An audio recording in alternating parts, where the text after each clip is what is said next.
The thunder of hoofbeats echoed across the valley as Vivian Dawson clutched the telegram with trembling fingers, her world collapsing around her with each word she read. Father dead. Estate claimed by uncles. Return immediately. The paper crumpled in her fist as she stared out at the endless Utah horizon, the spring of 1876 suddenly feeling much colder than it should. Miss Dawson. The station master's voice barely registered. The eastbound train leaves in 20 minutes if you're planning to board. Vivian straightened her spine, smoothing the wrinkles from her navy traveling dress. At 22, she had been away studying in San Francisco when the news arrived. Thank you, but I believe I'll need to make arrangements first. She stepped outside the Kelton station, the small but bustling railroad town offering little comfort to her shattered heart. Her father's cattle ranch, Diamond D, had been her birthright. Her mother had died bringing her into this world, and her father had raised her to be strong, independent, and knowledgeable about every aspect of ranching. She had been his only child, his legacy. And now, according to this telegram, her uncles, her father's younger brothers, had somehow seized control of everything. The journey east was a blur of anxiety and grief. When she finally arrived at the small town in Colorado where she had grown up, nothing felt the same. The ranch house, once warm and inviting, now seemed foreign with her Uncle Vernon standing on the porch like he owned the place. "Vivian," he said, his voice lacking any warmth. "We've been expecting you." "What happened to my father?" she demanded, not bothering with pleasantries. Vernon's face remained impassive. "Heart gave out during the night. We buried him 3 days ago." Tears stung her eyes. She hadn't even been given the chance to say goodbye. "And why does your telegram state that you've claimed his estate? Diamond D belongs to me." "Father made that clear in his will." Uncle Vernon's thin lips curved into what could hardly be called a smile. "That's something you should discuss with Harold. He's in your father's study, your former father's study." The weight of his words struck her like a physical blow as she pushed past him into the house she had grown up in.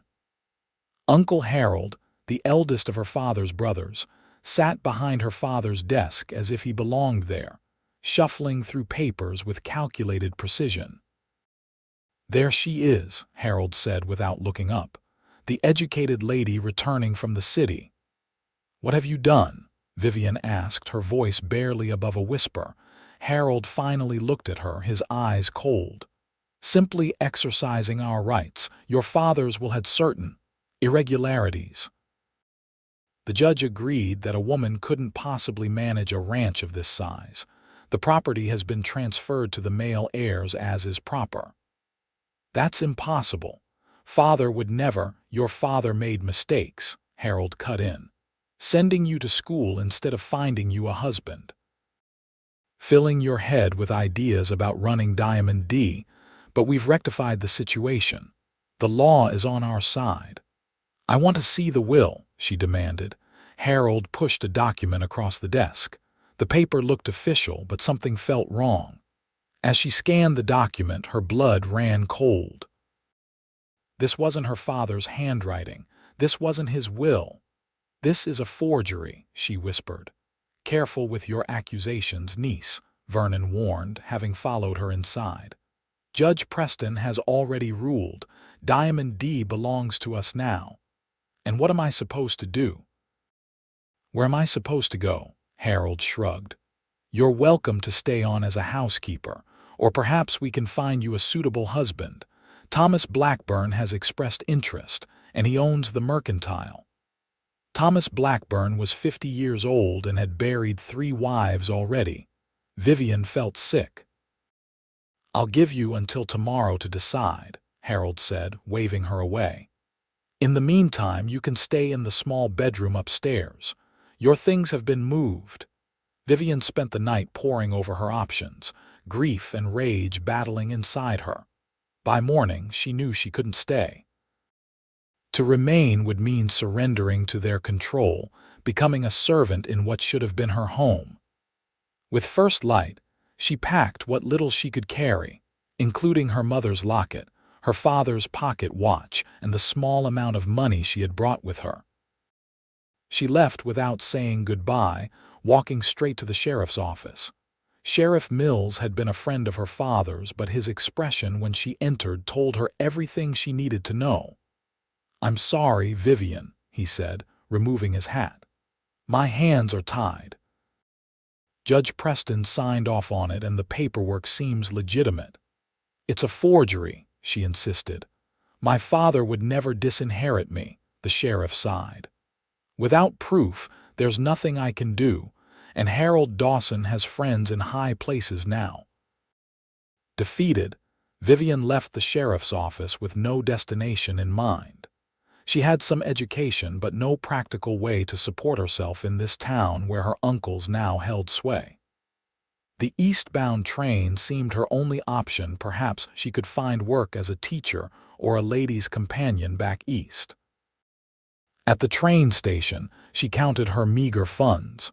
She had enough for a ticket to Kansas City, maybe farther if she didn't eat much.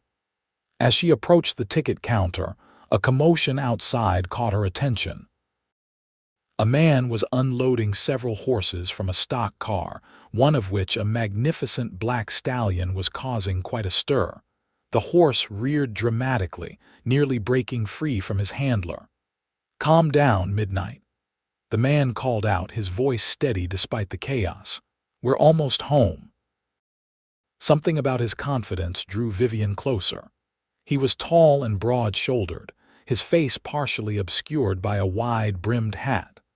When he turned, she caught sight of striking blue eyes and a strong jawline softened by a neatly trimmed beard. "Can I help you, miss?" he asked, noticing her watching. "No, Vivian hesitated. "Your horse is beautiful." The man smiled, revealing a dimple in his right cheek. "Midnight's more trouble than he's worth sometimes, but he's the fastest thing on 4 legs in 3 counties. He tipped his hat. "Foster Quinn, madam.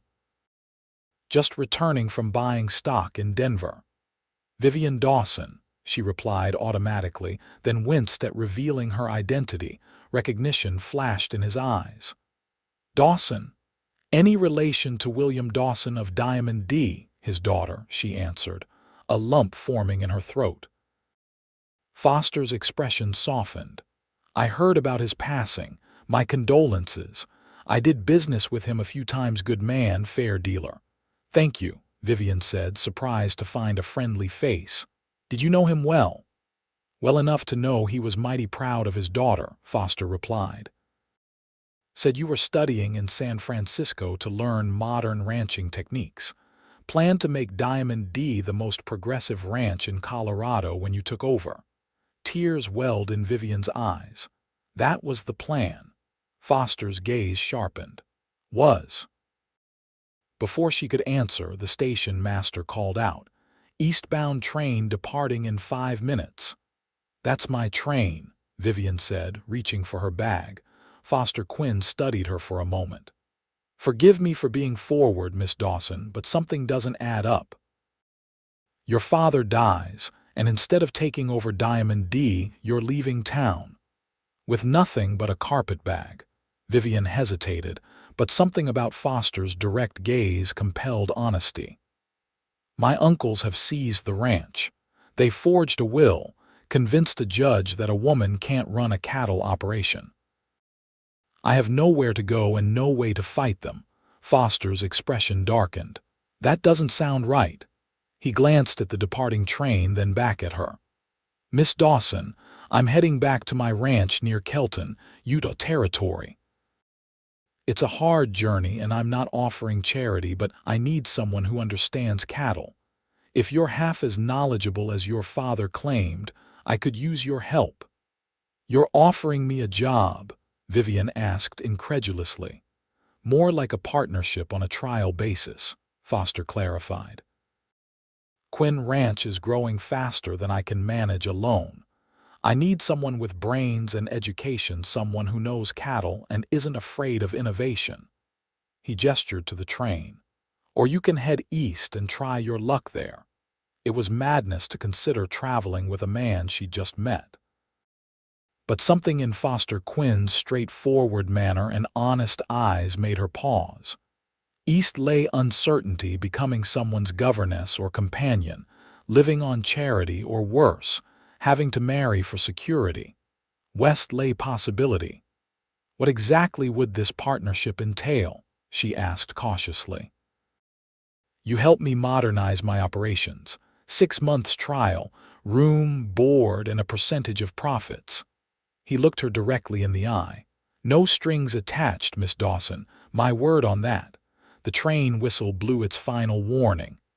"I need to know now," Foster said.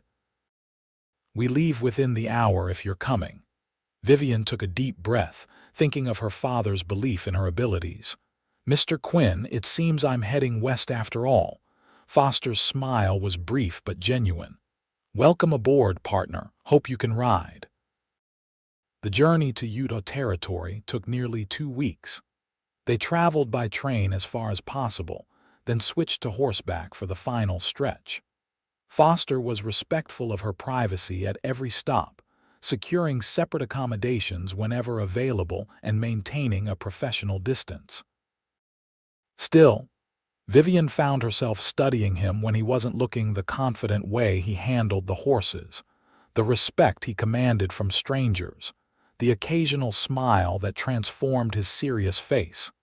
He, in turn, seemed to be evaluating her, especially when she demonstrated her horsemanship. On their 3rd day of riding, when she kept pace without complaint across difficult terrain, his eyebrows raised in approval. "Your father taught you well," he commented as they made camp that evening. "Most city-educated ladies would have demanded a stagecoach." "Father believed a rancher should be able to do everything required of the meanest hand," Vivian replied, unsaddling her horse with practiced ease. "I can ride, rope, and brand with the best of them. And read ledgers and scientific journals too, from what I understand," Foster added, building a small fire. Vivian nodded. "Agriculture is changing. New breeding techniques, land management strategies, market diversification. Father wanted Diamond D to lead the way." A shadow crossed Foster's face. "Your uncles, they struck me as the traditional type, probably threatened by all that knowledge. They never approved of Father's decisions regarding me," Vivian acknowledged, "especially after Mother died. They thought I should have been sent to finishing school, not taught ranching." "Their loss," Foster said simply, handing her a tin cup of coffee. "Quinn Ranch will benefit instead." As they traveled, Foster told her about his ranch, 5,000 acres of good grazing land with water rights to a reliable creek, a modest herd of cattle, and dreams much bigger than his current operation. He had built it from nothing over 7 years, starting with just 10 head of cattle and a run-down cabin. "What made you choose ranching?" Vivian asked one evening as they watched the sunset paint the western sky in brilliant oranges and purples. Foster was quiet for so long she thought he might not answer. Finally, he said, "The war." Vivian remained silent, giving him space to continue if he chose. "I was too young to fight, but I lost my father and brother at Gettysburg," he explained. "Afterward, there wasn't much left in Virginia. Mother passed from typhoid in '66. I headed west with nothing but my father's pocket watch and a need for open spaces." He looked at the horizon. "Out here, a man can breathe, can build something that matters." "I'm sorry about your family," Vivian said softly. Foster nodded his acknowledgement. "What about you? Why ranching instead of a more conventional path for a lady?" Vivian smiled, thinking of her father. "I never knew anything else. After Mother died, Father raised me on horseback. By 8, I was helping with roundups. By 12, I was keeping the books. It's in my blood." Her smile faded, and now it's been stolen from me. Perhaps not permanently, Foster said thoughtfully. Laws can be challenged, forgeries exposed. Perhaps, Vivian agreed, though she didn't share his optimism. But first I need to establish myself, prove I can do what they said I couldn't. Foster's eyes met hers across the fire. Then we're aligned in purpose, Miss Dawson. The first sight of Quinn Ranch stole Vivian's breath. After days of riding through increasingly rugged terrain, they crested a hill at sunset to find a valley spread before them. A sturdy log ranch house stood near a clear running creek, surrounded by several outbuildings. In the distance, cattle grazed on green spring grass, and mountains rose majestically on the horizon.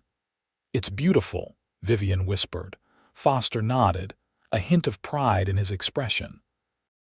"It's not Diamond D, but it's home." Diamond D was grand, Vivian acknowledged, but this has something special. You can feel the care that went into building it. Foster looked at her with surprise, as if she had understood something fundamental about him. "Every log, every nail, every fence post my own hands." As they rode down into the valley, a tall, lanky man emerged from one of the outbuildings, raising a hand in greeting. "That's Elijah," Foster explained. "My foreman and the closest thing I have to family out here. He's been watching things while I was gone." Elijah proved to be a quiet, competent man in his 50s with kind eyes and a weather-beaten face. He greeted Foster warmly, then turned curious eyes on Vivian.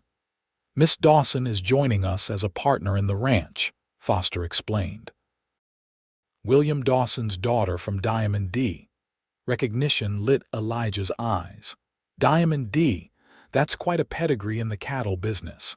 Welcome to Quinn Ranch, Miss Dawson." The ranch house was simple but well built and surprisingly comfortable inside. Foster showed her to a small bedroom off the main living area. "It's not much," he apologized, "but it's private. The door has a lock and no one will bother you here." "It's perfect," Vivian assured him, touched by his consideration. That night, after a simple but hearty meal prepared by Elijah, Foster spread maps and ledgers across the dining table. "This is Quinn Ranch," he explained, pointing to boundaries on the map. "We're running about 600 head of cattle now, mostly Herefords with some Angus mixed in. I've been expanding slowly, but what I really need is to improve the bloodlines." Vivian studied the maps and figures carefully. "Your grazing rotation is interesting, not what I would have expected." Foster watched her, a hint of challenge in his eyes. "Oh, what would you have done differently?" For the next hour, they discussed ranching strategies, sometimes agreeing, sometimes debating passionately. Elijah watched them with amusement before eventually retiring to the bunkhouse where the few ranch hands stayed. "You know your business, Miss Dawson," Foster finally acknowledged, leaning back in his chair. "Your father taught you well and your education shows." "As does your experience," Vivian countered. "I've read about some of these techniques, but you've implemented them successfully." Foster smiled, a genuine expression that transformed his face. "I think this partnership might work out after all." Over the next few weeks, Vivian threw herself into life at Quinn Ranch. She rose before dawn each day, worked alongside the ranch hands, and spent evenings discussing improvements with Foster. The physical labor was exhausting but satisfying, so different from her time at school in San Francisco. Foster proved to be a fair and thoughtful partner. He listened to her ideas, implementing many of them while challenging others. He introduced her to the small community in Kelton as his business partner, brooking no argument from those who raised eyebrows at a female rancher. As spring turned to summer, the days grew longer and hotter. Vivian adapted to the rhythm of ranch life, finding unexpected joy in the simplicity and purpose of each day. She wrote to contacts from her school days, arranging for agricultural journals to be sent to Quinn Ranch. Foster devoured them eagerly, discussing the articles with her late into the evening. They were returning from checking on a pregnant heifer one evening when Foster suddenly asked, "Do you miss it? Diamond D?" Vivian considered the question seriously. "I miss my father. I miss the legacy he built." "But the ranch itself?" She looked around at the golden light bathing Quinn Ranch in the sunset. "I'm finding that home can be built anew." Foster's expression softened. "I'm glad to hear that." A comfortable silence fell between them as they walked back to the ranch house. Vivian was becoming increasingly aware of Foster as more than just her business partner, the way his eyes crinkled when he smiled, how his hand sometimes hovered protectively near her elbow when they crossed rough terrain, the deep timbre of his laugh on the rare occasions she coaxed it from him. These thoughts were interrupted by the sight of a rider approaching the ranch at a gallop. Foster tensed beside her, his hand moving instinctively to the pistol at his hip. The rider reined in sharply, and Vivian recognized one of their hands, young Billy Watson. "Mr. Quinn, Miss Dawson." "Riders coming looks like trouble." Foster's expression hardened. "How many?" "4 men heavily armed. One of them's asking all over town about a woman matching Miss Dawson's description." Vivian's heart sank. "My uncle's." Foster turned to her, his eyes intense. "You stay here with Billy." "I'll meet them." "No," Vivian said firmly. "If they've come for me, I won't hide." Foster looked like he wanted to argue but finally nodded. "Stay behind me at least." They watched as 4 riders approached. Vivian recognized her Uncle Vernon immediately, along with her cousin Gregory and 2 men she didn't know, likely hired guns. Vernon pulled up, his face twisted with disdain. "There you are, niece. You've led us on quite a chase." "I wasn't aware I was being pursued," Vivian replied coldly. "What brings you to Utah territory, Uncle?" "Family duty," Vernon said with false concern. "A young woman alone, we were worried for your safety." "As you can see, I'm perfectly fine," Vivian replied. "You've had a wasted journey." Vernon's gaze shifted to Foster. "And who might you be, sir?" "Foster Quinn. This is my ranch and Miss Dawson is my business partner." Vernon's eyebrows shot up. "Business partner? How? Progressive." He turned back to Vivian. "That's actually part of why we're here. There are some documents requiring your signature regarding Diamond D." "What documents?" Vivian asked suspiciously. Gregory spoke up, his voice smooth. "Just formalities, cousin, to finalize the transfer of ownership. The lawyer insists we need your acknowledgement." "Which means they don't have legal standing without it," Foster murmured beside her. Vernon's eyes narrowed. "This is family business, Quinn. I suggest you stay out of it." "Miss Dawson is my partner," Foster replied evenly. "Her business is mine." "We'll be staying in town tonight," Vernon announced. "I expect you to meet us at the hotel tomorrow morning with a pen and your good sense, Vivian. It's time to put this unfortunate situation behind us." "And if I refuse?" Vivian asked. Vernon's fake smile disappeared. "Then we might have to discuss certain irregularities in your father's financial dealings before his death." "Irregularities that could bring criminal charges posthumously, of course." "You wouldn't dare," Vivian gasped. "Try me," Vernon said coldly. "Tomorrow morning, Vivian, don't disappoint us." He wheeled his horse around and the 4 men rode away. Foster placed a steady hand on Vivian's shoulder. "Are you all right?" She took a shaky breath. "They're going to destroy my father's reputation if I don't sign away my rights." "They're bluffing," Foster said, but uncertainty tinged his voice. "Maybe," Vivian acknowledged, "but I can't take that chance. My father was everything to me." That night, unable to sleep, Vivian slipped outside to sit on the porch steps. The moon hung full and bright over the ranch, casting everything in silver light. She was so lost in thought she didn't hear Foster approach until he draped a blanket around her shoulders. "Midnight thoughts are rarely optimistic," he said, sitting beside her. "I'm trying to find a way forward," Vivian admitted. "If I sign their papers, I lose my inheritance forever. If I don't, they'll drag my father's name through the mud." Foster was quiet for a moment. "There might be a third option." Vivian turned to him. "What do you mean, marriage?" he said simply. "If you were married, your husband would have legal standing to challenge their claim on your behalf." Vivian stared at him, stunned. "Are you proposing?" In the moonlight, she could see color rise in Foster's cheeks. "I'm suggesting a practical arrangement. A marriage of convenience. It would give us legal recourse against your uncles," and he hesitated. "It would make our partnership here more acceptable to the community." "I see," Vivian said, her heart beating strangely fast. "A business arrangement." Foster nodded, though something in his eyes suggested there might be more to his offer. "Exactly. We work well together. The ranch is thriving with your input. It makes practical sense." Practical. The word echoed hollowly. Yet wasn't that what she had always valued? Practical solutions, logical choices. "I would need to think about it," she said finally. Foster stood, looking somewhat relieved and disappointed at the same time. "Of course, it's a significant decision." He hesitated, then added softly, "Whatever you decide, Vivian, know that you have a place here regardless." It was the first time he had used her given name, and the sound of it in his deep voice sent an unexpected shiver through her. Morning came too quickly.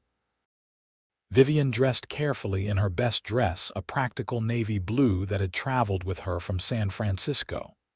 She had barely slept, weighing Foster's unexpected proposal against her limited options. Foster was waiting for her in the main room, dressed in his best clothes, his hair neatly combed. "You don't have to face them alone," he said. "I'm coming with you." The ride to town was quiet, each lost in their own thoughts.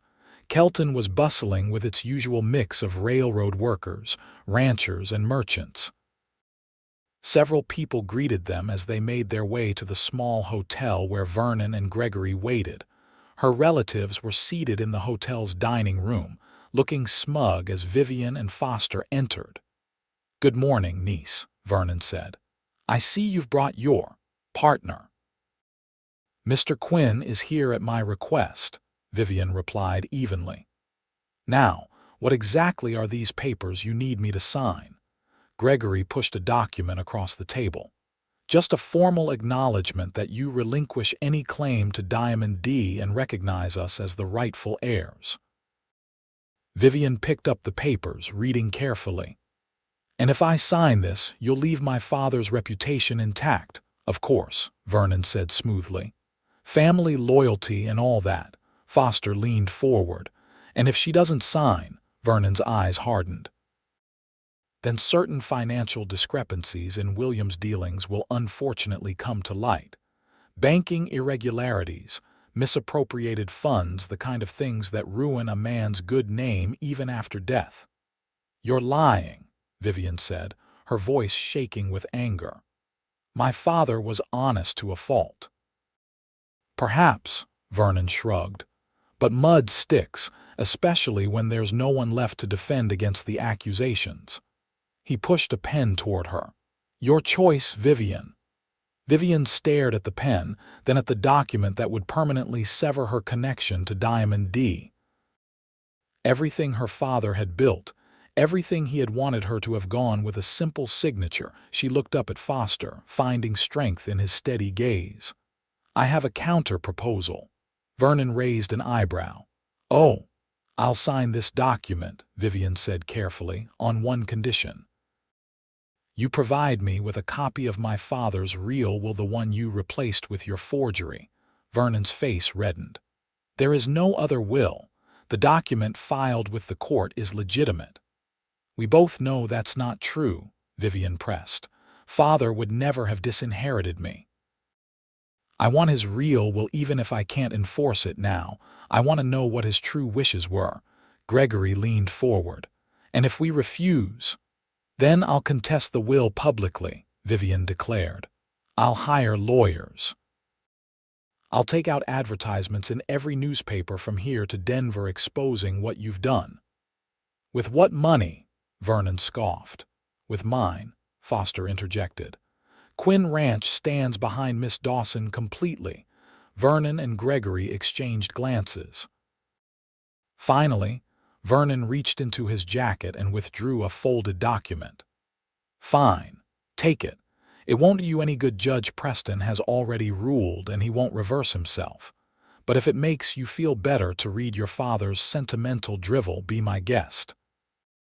Vivian took the document with trembling hands, recognizing her father's handwriting immediately.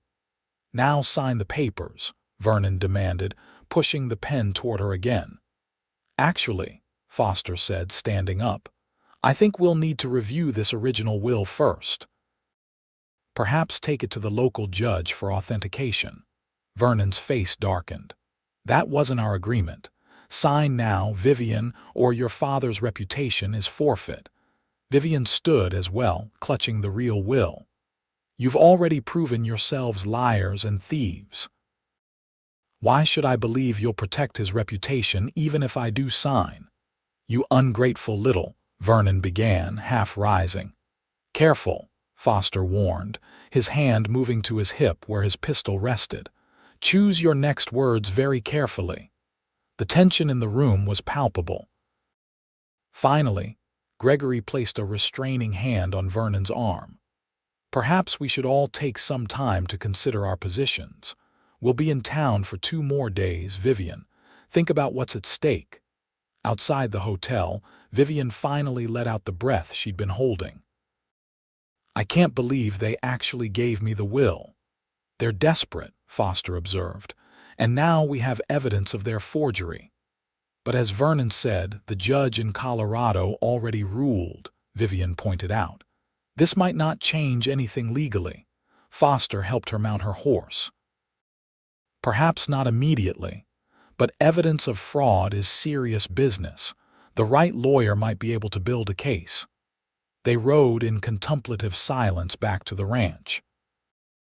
Once there, Vivian spread her father's will across the dining table, reading his clear intentions that Diamond D should pass to his beloved daughter, Vivian, who has proven herself more than capable of continuing my legacy.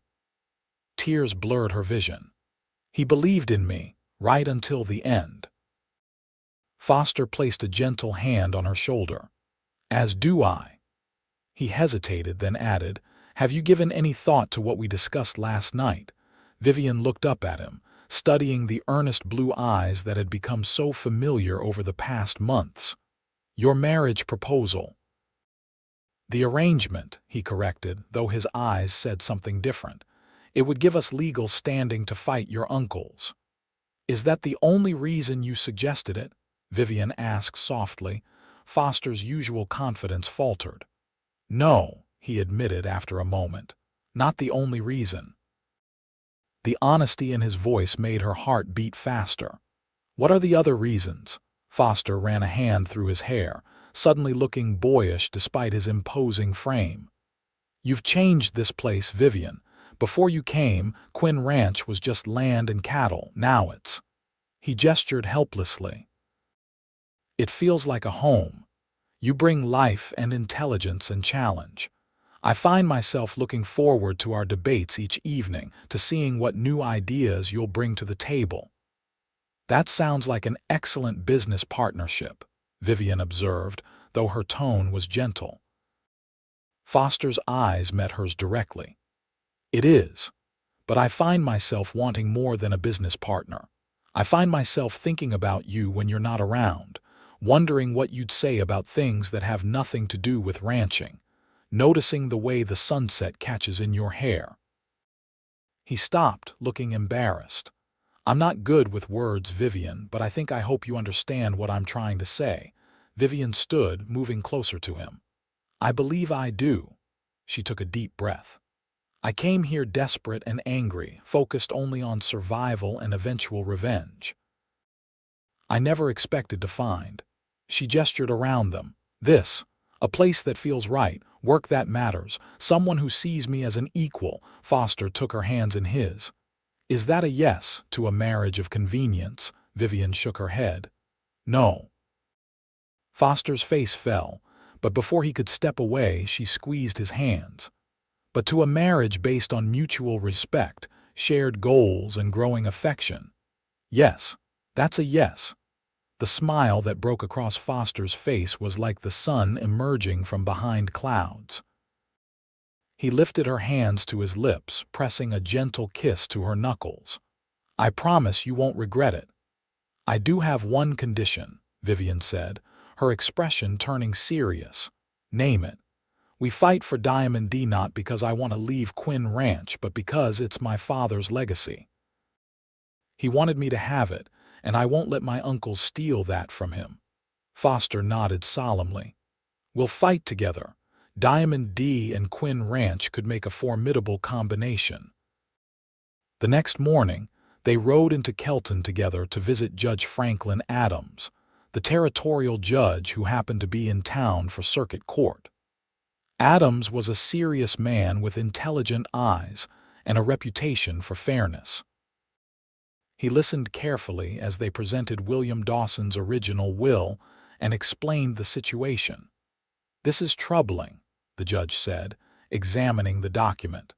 But I'm afraid Judge Preston's ruling in Colorado would take precedence in this matter, even in the case of proven fraud. Foster pressed. Judge Adams stroked his beard thoughtfully. That would certainly change matters, but proving fraud would require more than just this document. You'd need witnesses, evidence of tampering. The station master in Colorado, Vivian suddenly remembered. He commented that my uncles received several telegrams from Judge Preston before my father's death. That seemed odd to me at the time.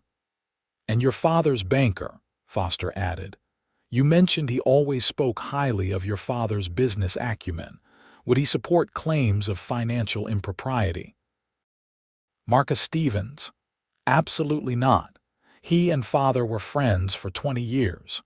Judge Adams leaned forward. If you could gather statements from these people, it might be enough to petition for a review of Judge Preston's ruling, especially if he paused, looking between them. Forgive me, but what exactly is your standing in this matter, Mr. Quinn? Foster glanced at Vivian, who nodded slightly. Miss Dawson and I intend to marry, Your Honor, which would give me legal standing as her husband to challenge the ruling. I see.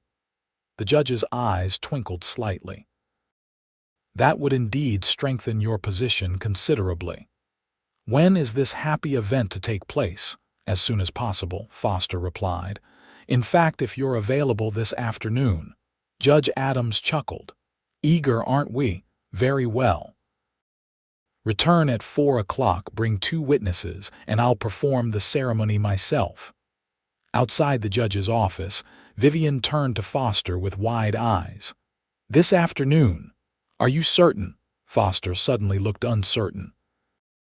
I thought given the circumstances, but if you'd prefer to wait, of course we can. I don't want to rush you. Vivian considered the man before her, steady, honorable, increasingly dear to her heart. No, she said finally. Today is perfect, but I have one stop to make first.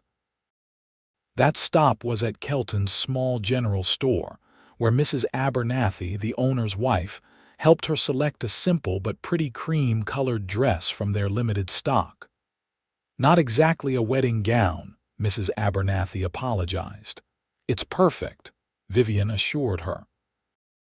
Perfect for a practical union founded on respect and shared purpose, and something else that was growing between them day by day.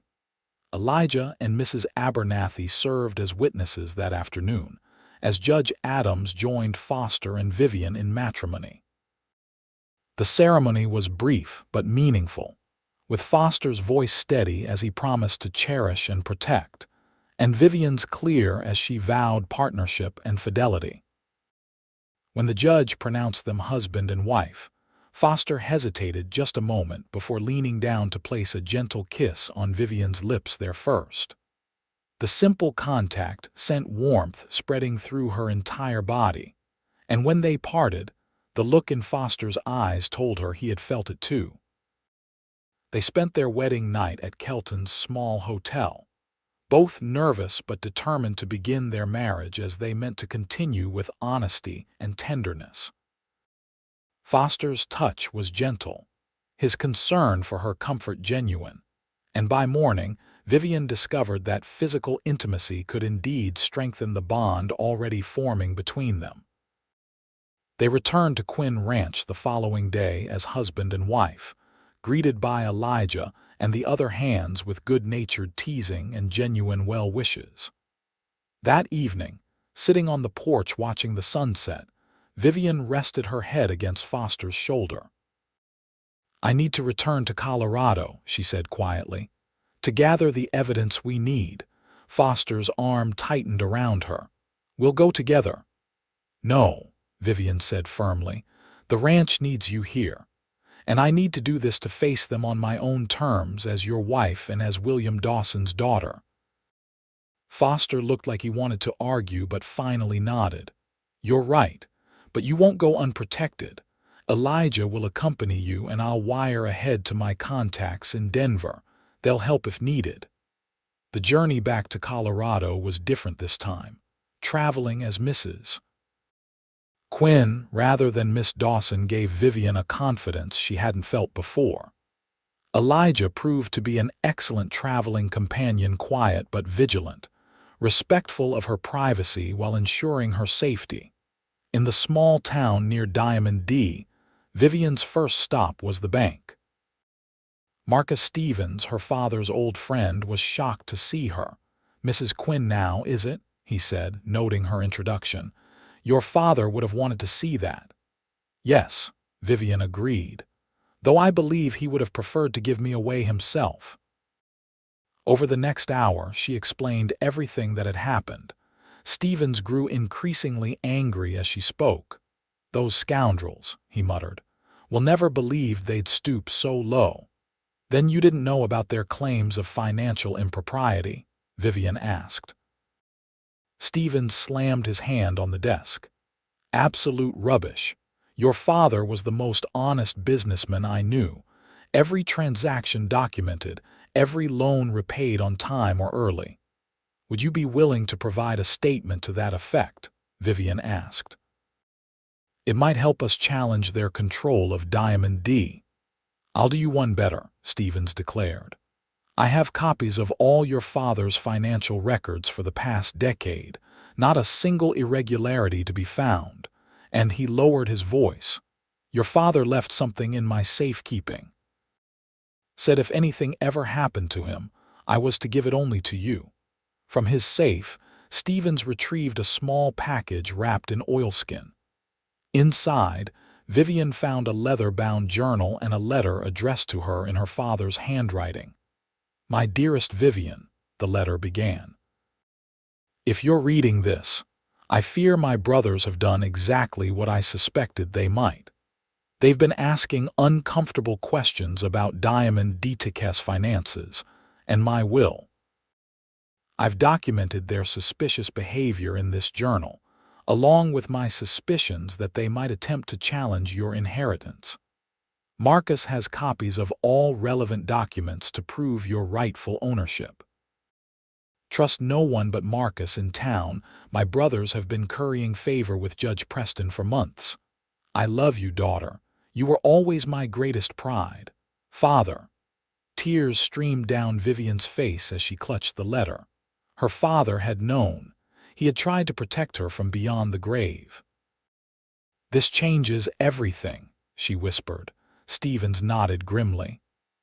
"I should have come forward sooner, but your uncles spread word that you'd willingly signed over your rights. By the time I learned differently, you had left town."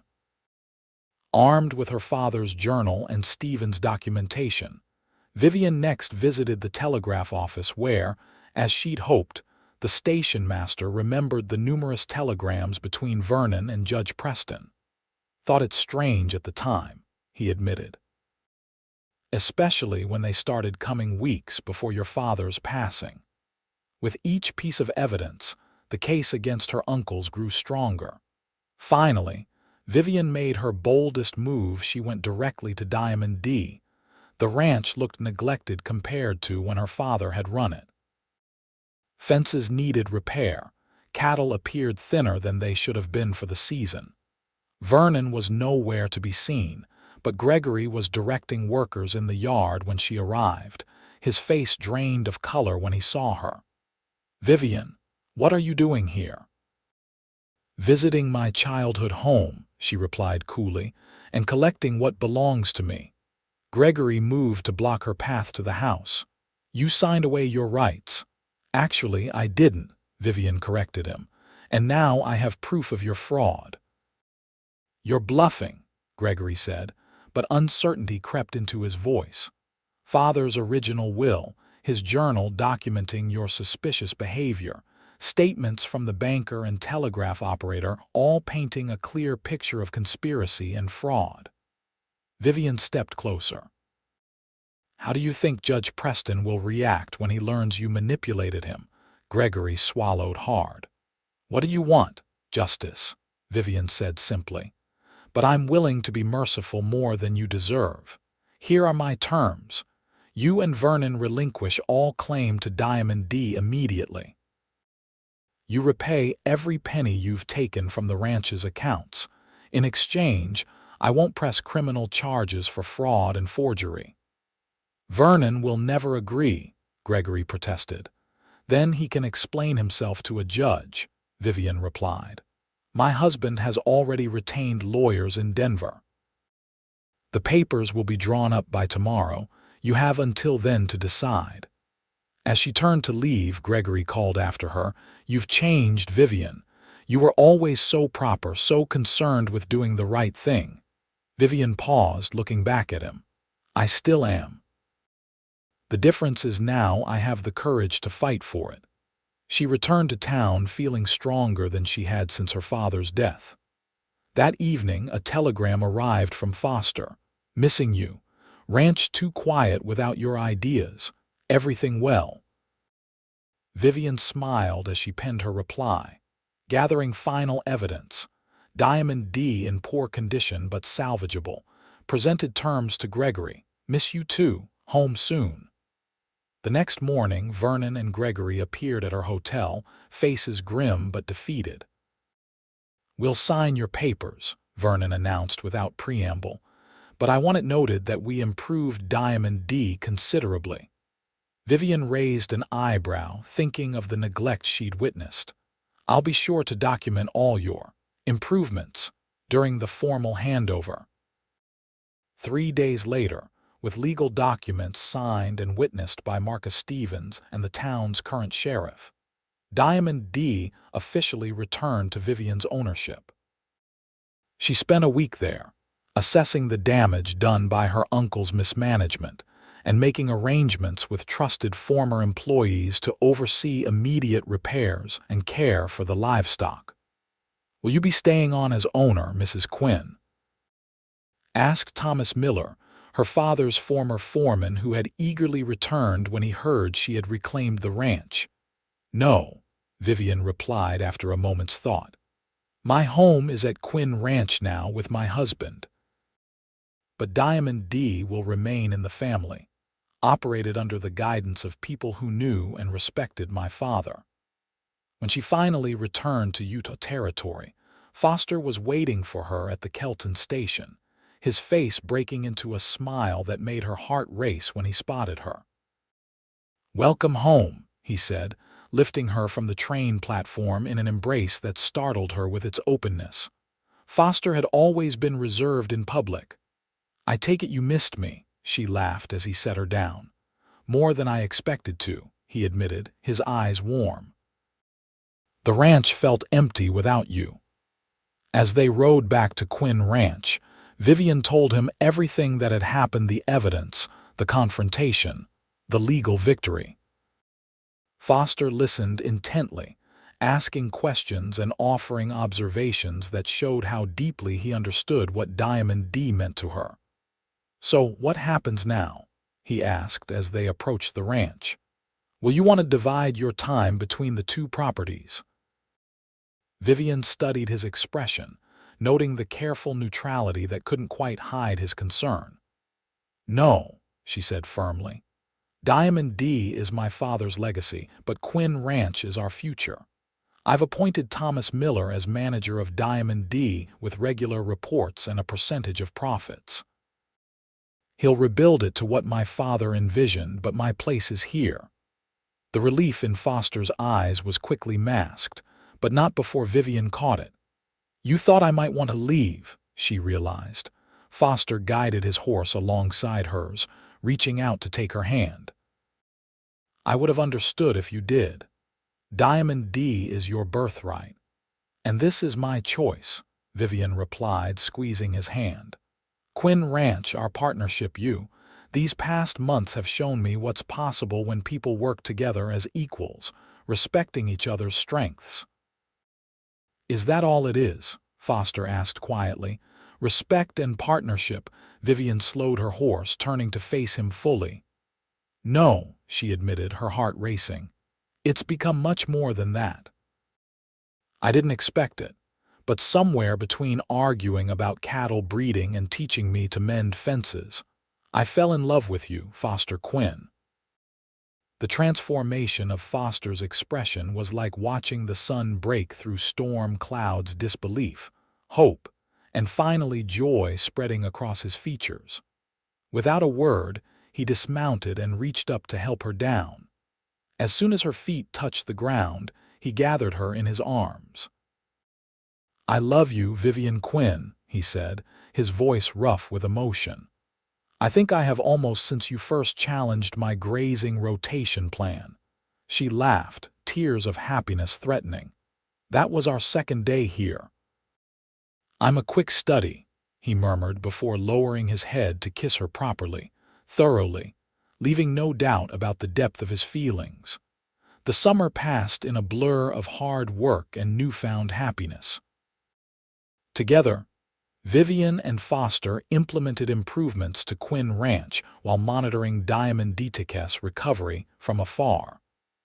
The profits from both operations allowed them to expand, purchasing adjacent land and superior breeding stock. Word spread about their progressive ranching methods, and by fall, other ranchers were visiting to learn their techniques. Vivian found herself teaching small groups about scientific breeding and sustainable grazing, while Foster demonstrated practical applications. "You've created something special here," Judge Adams commented during a visit in early winter. "Not just a successful ranch, but a model for others to follow."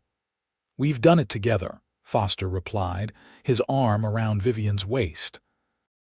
As the first snow blanketed Quinn Ranch, Vivian and Foster sat before the fireplace in their home, for it truly was home now, filled with books, comfortable furniture, and the warmth of shared purpose.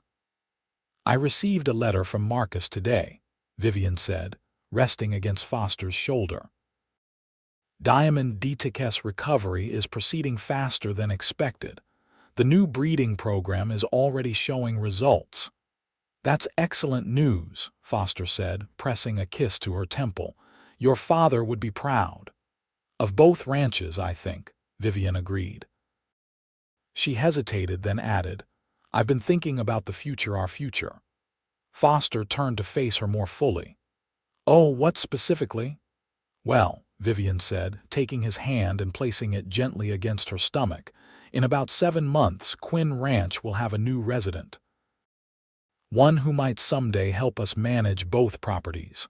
Foster's eyes widened, his expression shifting from confusion to understanding to pure joy. "A baby. We're having a baby," Vivian nodded, laughing as Foster lifted her into his arms and spun her around the room. "Careful," she protested, though she was just as elated. "Dr. Watson says I'm perfectly healthy, but spinning might not be advisable." Foster immediately set her down, his hands gentle as they cradled her face. "I never thought I'd have this," he admitted, his voice thick with emotion. "A home, a family of my own." "Neither did I," Vivian confessed. "When my uncles stole my inheritance, I thought I'd lost everything that mattered. I couldn't see that something better was waiting, something I had to build for myself, with someone who valued me for who I am." Foster drew her close, his heartbeat strong and steady against her cheek. "Your father knew what he was doing, raising you to be strong and independent. Without those qualities, you might never have fought for what was rightfully yours.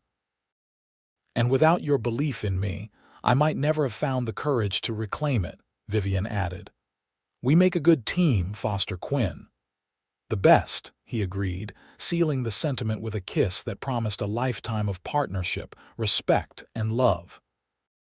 In the years that followed, Quinn Ranch and Diamond D thrived under their joint management.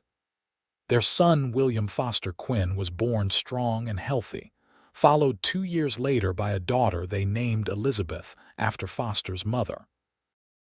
The legal partnership that had begun as a pragmatic solution to injustice blossomed into one of the most successful ranching operations in the territory. But more importantly, the marriage that had started as a practical arrangement grew into a love story that became legendary in Kelton, the tale of a determined woman who refused to be defeated, and the man wise enough to make her his partner in every sense of the word. On the 10th anniversary of their marriage, Foster presented Vivian with a gift, a sign to hang at the entrance to their property. It read simply, "Quinn Dawson Ranch, built on partnership, sustained by love." "Perfect," Vivian declared, standing in the circle of her husband's arms as their children played nearby and their legacy stretched out before them. "Absolutely perfect."